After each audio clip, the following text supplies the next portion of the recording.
Live from KSAT 12, the Nightbeat starts right now. Issues with Bexar County's new online system persist. Hear from families impacted as well as the technology company behind the new update coming up on the Nightbeat. Fire truck signs across the North Bexar County are going to change soon. So coming up tonight in the Nightbeat, we're walking you through the Bearville Verde Volunteer Fire Department merging with Bexar County ESD number 3 and what this means for the community. Plus, a toasty next couple of days on tap for Father's Day weekend with highs approaching 100 degrees, but could changes work in next week in the form of tropical moisture and better rain chances. We'll get to those details coming up in a few.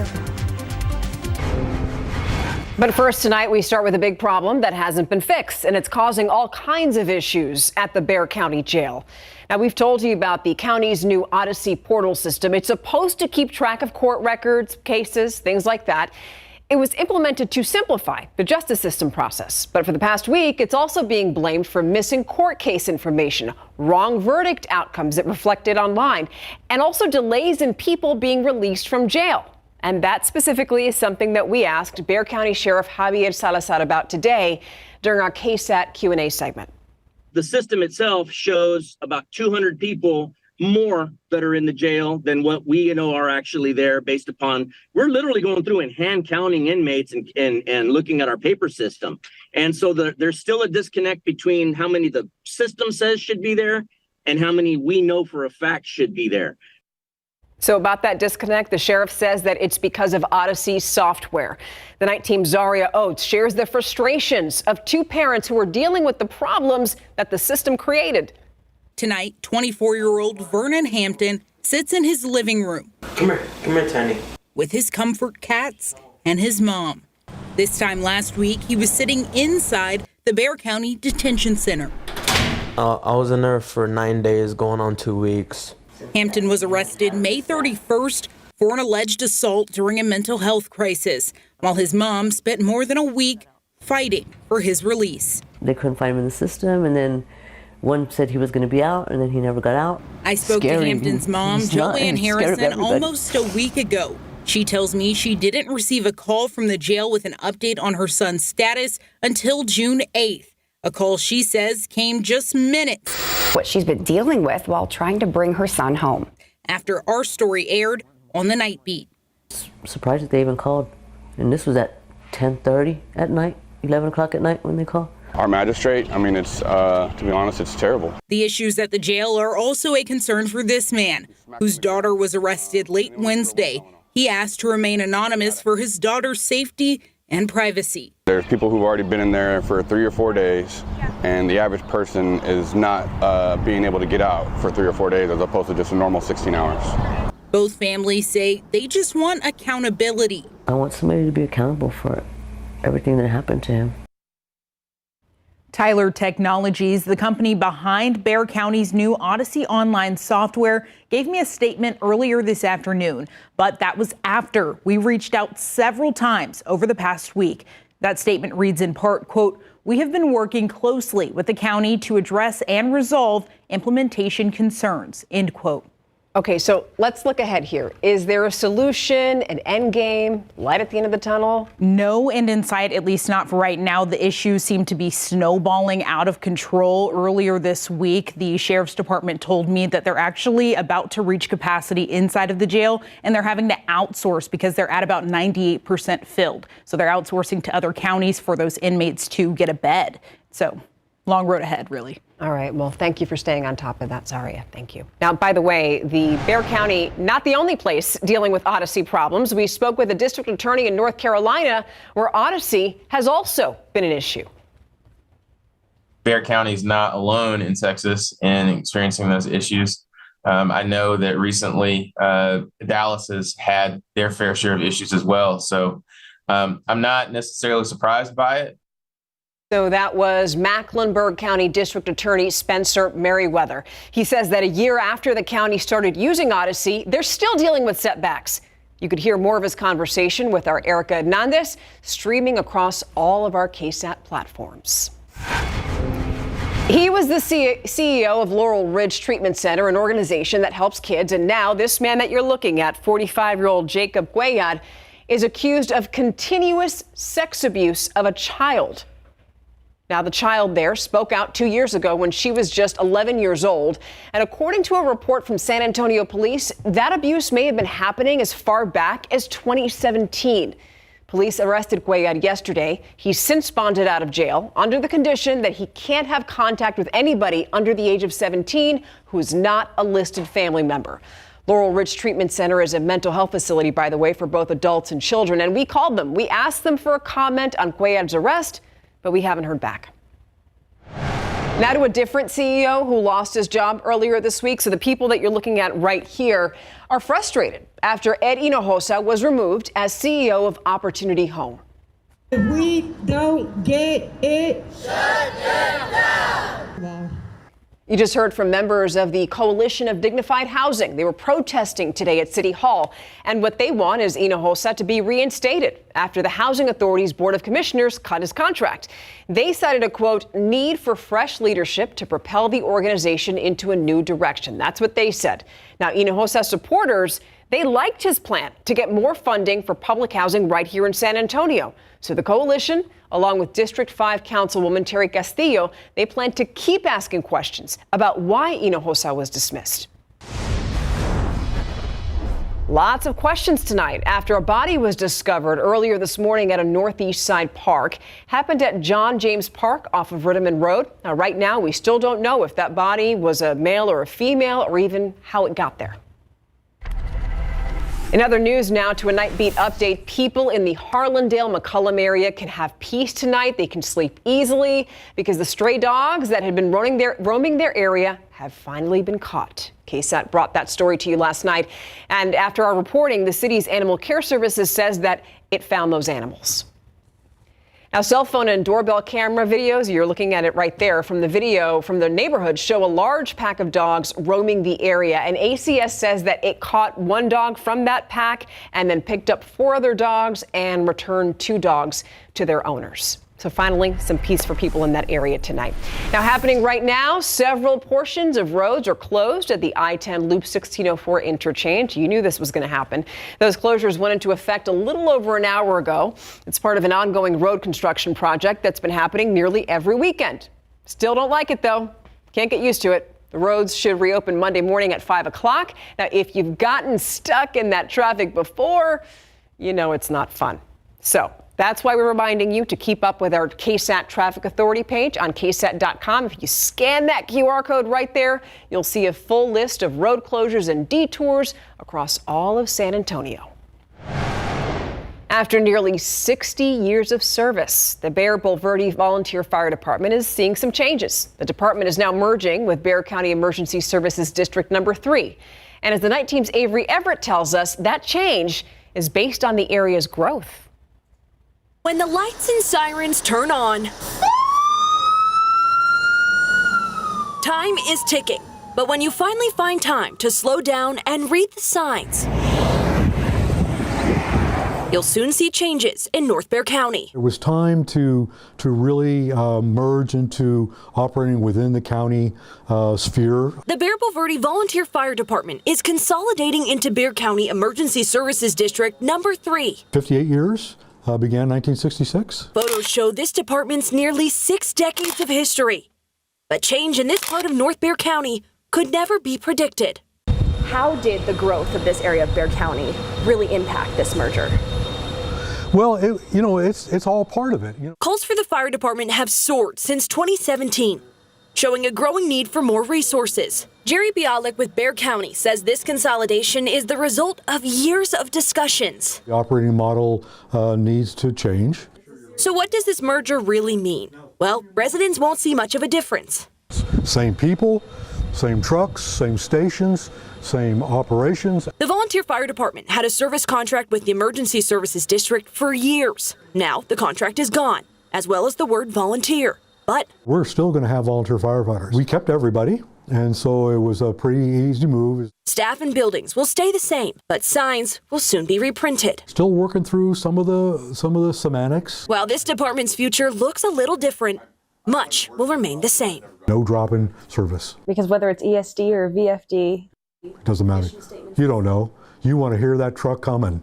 You know, you're happy to look out the door and see that big red truck coming, and we'll be there. Avery Everett, KSAT 12 News.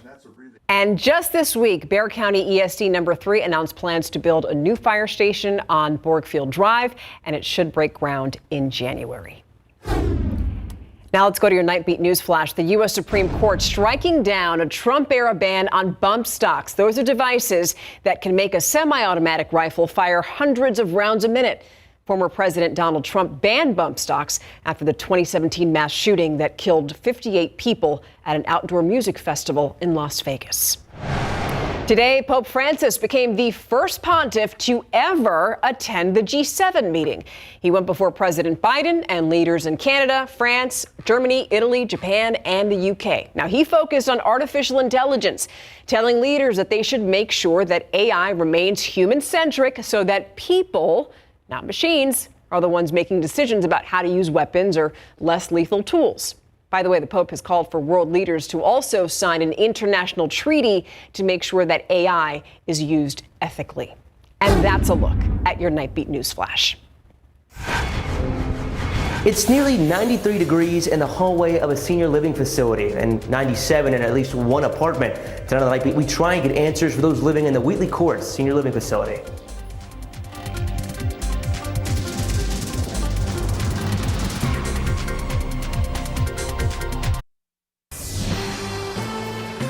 This is unrealistic living. And it's awful the way we have to be treated. We retirees, we work just like everybody else. A demand for change and also working air conditioning. People at Wheatley Park Senior Living say that they've had issues with their ACs for the past 2 years. The Night Team's John Paul Badajas went to Wheatley Park today to see what people are dealing with. 94, 93. It had hit 95. At one time. That's how hot it is up here. For the tenants we spoke to at the Wheatley Park Senior Living, staying cool is a challenge. When you see how hot it is in your apartment, what goes through your head? I'm just exhausted. We walked through the building. The first floor felt like it had AC, but that changes once you go upstairs. We're on the second floor of the Wheatley Court Senior Living Facility, and right now with our temperature gun, it is showing 87, 86 right here in the middle of the hallway. We're just now getting under the third floor, so we're going to check how hot it is as soon as these doors open. An immediate from 85 to 90 degrees, 91.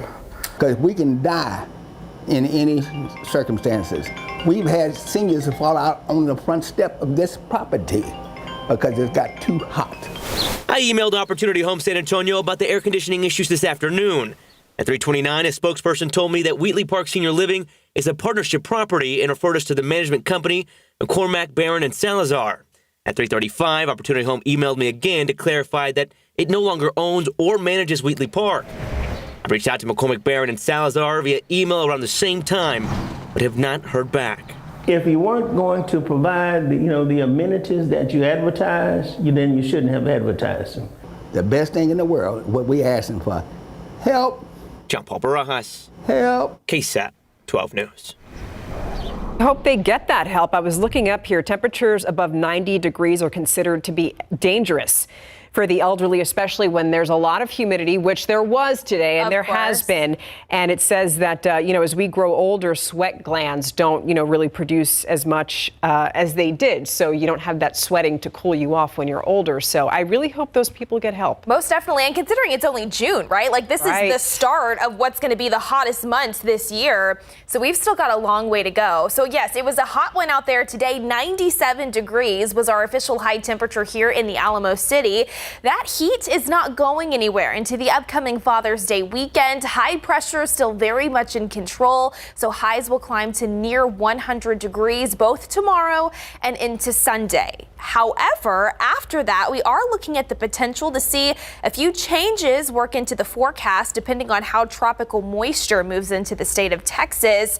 That could lead to some better rain chances, especially in the Wednesday and Thursday time frame, and that could help out our temperatures. a little bit as well. So let's go ahead and chat about that setup. There's that big blue H, high pressure, which is very much in control of our weather pattern here at home and across a good chunk of the Lone Star State. Watch what happens as we advance this on in time into the upcoming weekend. Notice by Sunday afternoon, we're just kind of sandwiched in between two different lobes of high pressure, which is why it's still going to be hot and it's still going to be dry. But into early next week, on the other side of the weekend, by Monday and Tuesday, our eyes are then going to shift off to the southwestern Gulf of Mexico. A tropical disturbance is expected to move over the warm ocean waters. The National Hurricane Center also monitoring this area outlined in orange, giving it a 50% potential for that system to develop into at least a tropical depression. Now, all indications currently point towards that system moving westward into Mexico. Regardless of development, what we're going to be focused on here at home is how far north does the tropical moisture associated with that system make it into South Texas. As of right now, it is looking like we will see a decent amount of that, which will help boost rain chances by that Wednesday and Thursday time frame to a 40 to potentially even 50% chance, with a few isolated chances on either side of that. It is still a little too early for exact specifics when it comes to exact timing as well as rainfall totals, but we will get a clearer picture of all of those details this weekend and especially early next week. So continue to check back with us for the latest on that setup. Whatever we do find will be on top of the over an inch of rain that we recorded here in the Alamo City this week. We did see a few improvements to the drought monitor that was released yesterday morning. Just a reminder, this does not include the rain that was recorded Wednesday and into Tuesday, but from the Sunday night and Monday morning round of rain, we did see a few improvements to this extreme pocket of drought across portions of the hill country, but you can see still along and west of the I-35 corridor, we still need a lot more to help chip away at this prolonged drought that we are still dealing with here at home. Until then, 87 degrees right now here in San Antonio, feeling a few degrees warmer when you factor in the humidity. Winds have generally been out of the east to east-southeast at about 5 to 15 miles per hour this evening. Into our Saturday, a few clouds possible first thing tomorrow. I still think we're going to see plenty of sunshine like what we saw today. We're going to start off near 77 by about 7 a.m. 86 degrees expected by 11 a.m., 97 by 3. And then we're going to top off right around 98 officially here in town, feeling closer to 101 to even 105 in a few locations. So treat dad to some pool time, maybe a nice cold beverage of his choosing this weekend. Don't forget the sunscreen, but we could potentially see those temperatures come down maybe in the 80s if we can get those rain chances to play out into next week. So we'll keep you posted on that. Meanwhile, let's head outside with live cam. Again, upper 80s right now. Mostly clear skies in place. It's going to be a hot one out there this weekend, Stephania. Yeah, unfortunately, it wasn't really a hot one today on the court between Dallas and Boston. It was almost a 40-point spread at one point. I mean, did Boston even try? I know. That's what you have to think, right? I'm sure Boston fans are like, oh, they want to win on their home court. But really, the Dallas Mavericks put on a clinic to force Game 5 inside of American Airlines Center. And one San Antonio basketball star went from crossing the graduation stage to now traveling to Colombia to represent her country, all in about a week. That and more right after the break.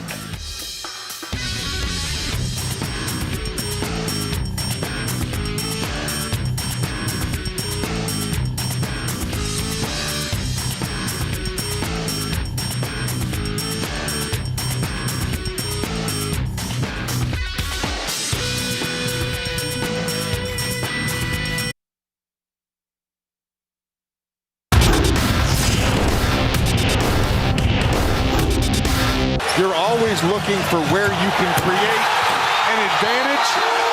And right now, Dallas Mavericks have created about 5 or 6 advantages. Largest lead of the game. Domination. Dirk and the Dallas faithful loving what the Mavericks brought to the hardwood tonight in Big Board Sports. Luka Doncic and the Dallas Mavericks determined to force a Game 5, coming in down 0-3 to the Boston Celtics in the NBA Finals. Just like Game 3, the Mavs come out of the tunnel guns blazing. Kyrie Irving with the alley-oop to Derek Lively for the jam. Then spin move in the lane by Doncic for the layup. Dallas on a 10-0 run at that point. Jaylen Brown trying to rally Boston as he drains the corner three, but Luka is unstoppable. He nails the step-back jumper for the 20-point lead. Things only got worse for Boston from there. Third largest margin of victory in NBA Finals history. Mavs stay alive 122-84. The final from Dallas. Doncic left the floor with 31 points. Jason Tatum had just 15. Now Game 5 is Monday in Boston.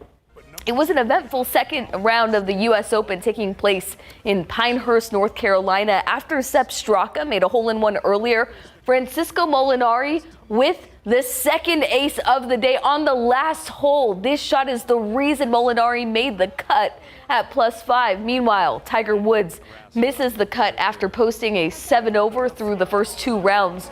Woods will appear in one more tournament this year. Ludvig Åberg might be playing in his first U.S. Open, but the sensational Swede is no stranger to the big stage. The Texas Tech alum is going into the weekend with a one-shot lead. Åberg with a one-stroke lead over Bryson DeChambeau, Thomas Dietrich, and Patrick Cantlay. Scottie Scheffler, by the way, made the cut on the number. Ariana Roberson's post-high school basketball career is off to an incredible start. The 6'4" forward and now Clark Cougar alum was selected to participate on Team USA's women's basketball under-18 AmeriCup team. Originally whittled down from a group of 26 players, the 12-player team is comprised of players representing the 2024 and 2025 high school graduating classes. The action in Columbia begins with Group B play on Monday. Best of luck to Roberson. Next fall, she'll be at Duke University. In the major series opener in Houston today, the Astros released Jose Abreu and they beat Detroit in shutout fashion 4-0. Game 2 is tomorrow at 3:10. Rangers West Coast trip continues with the Mariners, and in the middle of the fifth inning, 3-2 Mariners lead. And tomorrow in Omaha, Texas A&M goes face-to-face with SEC foe Florida for the fourth time this season in the first round of the Men's College World Series. Can't wait to see that one. All right, coming up after the break, we bring you to a special 50th anniversary celebration of the McFarland Tennis Center. Welcome back. The history of great tennis players here in San Antonio spans decades. Tonight, the McFarland Tennis Center celebrated its 50th anniversary. Ever since June 14, 1974, the center has been a haven for those who love and are learning the game. And Mayor Ron Nierenberg read a special proclamation. Now, therefore, I, Ron Nierenberg, Mayor of the City of San Antonio, in recognition thereof, do hereby proclaim June 14, 2024 to be designated as McFarland Tennis Center's 50th Anniversary Day in San Antonio, Texas. Yeah. The efforts in the McFarland Tennis Center to serve youth, families, and adults are deeply appreciated by the residents of San Antonio, as well as the many visitors over the years that have come to McFarland and played, and also met many well-known professional tennis players, bringing a level of prestige to this place. Best wishes on another 50 years. The McFarland Center is holding summer camps for those who are interested in signing up. Just incredible. So much history. Oh, that's awesome. I'm just thinking if you're going to sign up, please be careful just because it's so hot. Oh, yes, right now. Next week does look a little bit better. Especially. All right. Thank you so much for that. We'll be right back.